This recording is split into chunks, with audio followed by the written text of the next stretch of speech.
Hi guys, and welcome to another prop tutorial. Happy New Year and hope everyone had a good Christmas. So today's tutorial is on bits and pieces that you might need when making your props. I've shown you a lot of videos of props that I've made and explained how I've made them, but I've not necessarily shown you how or all the tools that you need. So a lot of people, generally think that they can't build props because it's maybe too expensive or they haven't got the materials. But generally, a lot of props are pretty easy to make if you sort of look at them properly. And I do a lot of breakdown work, so I'll look at a picture and on the concept art and work out what the props are made out of, and then how I can replicate that. So I've still got in my box bits and pieces of props that I'm still planning on making. So there's stuff that is in the works and in the pipeline. So one thing I'd say is always start off with your concept art or your reference image. That is the first thing you want to look at. And then you sort of want to look at materials you need to buy. I basically always keep my cupboard stocked with bits and pieces. So one thing I keep a hold of is PVA glue, and that's quite helpful. But the main thing I use is my glue gun. The glue gun has come in use for many props, I've also bought today some epoxy, which I've not actually used on any of my props yet, but it's apparently really good, quite strong. Although I have used Yoo-hoo glue previously, there's different ways, as I say, in which you can stick your props together. So they're ones that I keep in the cupboard. Another thing that I keep in the cupboard are these. Now I do keep sandpaper, but sandpaper can sometimes be a little bit fiddly to hold, and these are just sort of a little bit easier for getting into smaller props and doing finer detailing with it. And they can also be used for texturing on bits and pieces, so you can sand bits off and give it a bit more of a weathered look. And regarding a weathered look, I end up that I generally either dry brush, so I'll use some of these fine paint brushes, or I'll use a sponge like this. And the sponge is really good, so general household sponge, and it's dabbing a little bit of paint on there and then just moving it about your piece of work, and that gives it a really nice texture, and also you can just wipe it off, and that also gives you sort of it's a bit like dry brushing, and that comes in use. With regards to paints, I generally pick up a lot of paints from Poundland. So these are all from Poundland. These are in the car section. They do also do black. They've recently started doing gold, and there's a few bits and pieces that I'm planning on making. One of which I'm getting through the post, parts of it, and I've got to paint that up.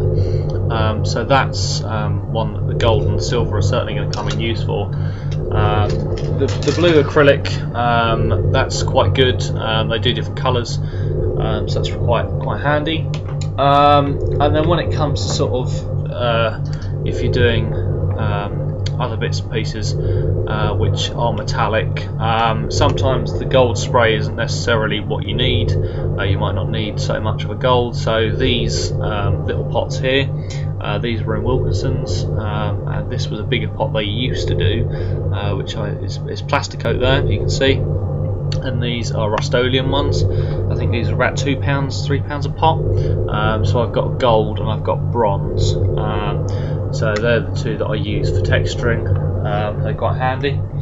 Another little bit I picked up in one of our model shops is these little pots here, and these are basically essentially glass paint, I suppose. You can use them and you can dip them into dip LEDs into them, and that will change the colour. So I've got green and a red. I mean, generally with regards to LEDs, Poundland does keep me very well stocked. They're quite helpful. With regards to a lot of my props, I have a lot of them that are working batteries.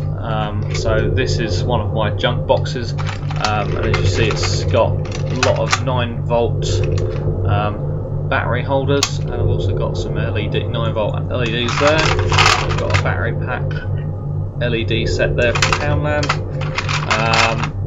and then I've got other bits and pieces in here that just sort of come into use. You know, I basically keep what's known as my junk box. This is one of them, and it's just full of random bits and pieces that I've picked up. And you know, I mean, that's the thing, a lot of it, you know, does come in use. As I stated before, the sonic screwdriver that I've made recently, the new Capaldi one, that was made by everything that I've sort of had in the flat, so it didn't cost me anything. And I certainly used the gold, the silver and the blue paint for the sonic, so again, that comes into use. My partner really done me a favour. She's bought me this for Christmas, so that's certainly going to come in use. So it's got some long nose pliers and some tin snips in there, and it's got sort of some really fine small screwdrivers, and it's also got some screwdriver with the different attachments on it in there, so that's sort of certainly going to come in helpful. And another thing I sort of keep in is batteries, which, you know, I've got those in. You know, I just keep those stocked up as much as possible, really. You know, because they do come in use. And then I've got another one, which is this small little box here, which has got random little bits in. So I've got a toggle switch in here, one of those which flick backwards and forwards, and I've got some other little switches there, which those ones are from eBay.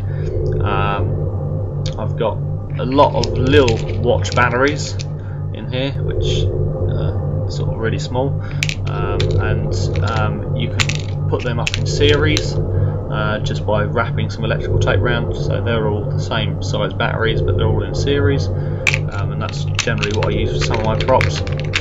I've got an old sonic screwdriver tip, which was from one of the Character Options toys.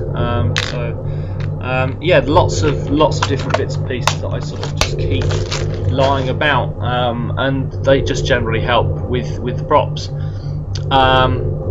So as I sort of say, you know, I've done, you know, bits and pieces with texturing, and another thing I keep hold of is a lighter, and that may sound a bit weird, but the lighter helps out with the River Song Diary. I've certainly burnt the pages in that, and that just gives you a bit more sort of texture.